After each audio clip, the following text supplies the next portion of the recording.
اقسم بالله غادي تغلاضي في 15 يوم، غادي يبانوا لك الحنيكات وغادي يعجبك راسك خصوصا في هذا الصيف. وجربيها وعلى حسابي واجي قولوها ليا في الكومونتيرات.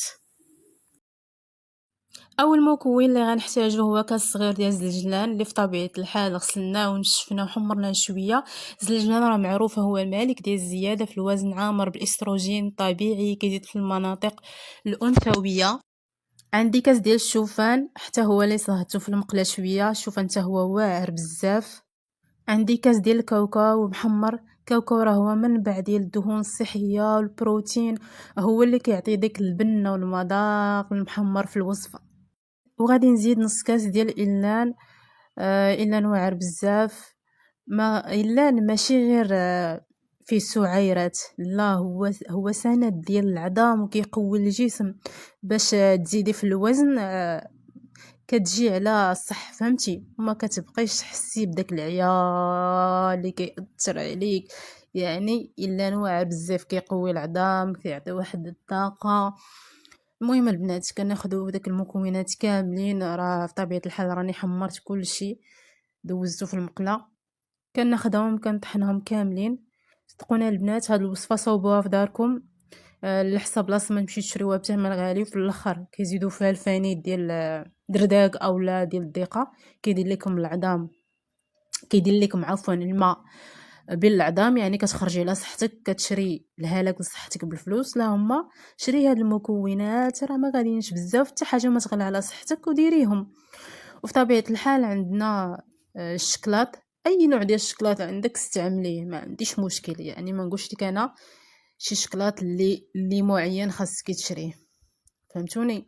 هاد الشكلاط هو البطل ديال هاد الوصفه، هو اللي غيجمع علينا هاد الخير كامل. وكما قلت لكم تقدري تستعملي اي شكلاط للدهن عندك، مفاهمين؟ الله يرضي عليكم. وعلى حسابي، على حسابي هاد الوصفه ديريها وما عندك مناش تخافي، راه واعره واعره. اختي كان فيها فقر الدم، كانت ضعيفه، هاد الوصفه هي اللي نفعتها. المهم طريقه الاستعمال راه ساهله بزاف، ما تبخليش على راسك بهاد الخلطه هادي، فهمتوا؟ كنخويو انا عندي تما نص قرعه كبيره ديال الشكلاط.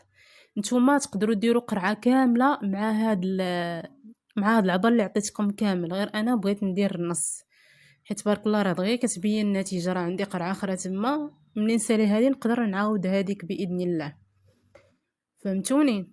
المهم طريقه الاستعمال راكم غادي تشوفوها. غادي ناخذ دوك النواشف كاملين، غادي نبدا نخلط بشويه بشويه حتى كيتجانس ليا داكشي مزيان مزيان مع داك الكريم ديال الشكلاط ويدخلوا في بعضياتهم كما كنقولوا، فهمتوني؟ الله يرضي عليكم.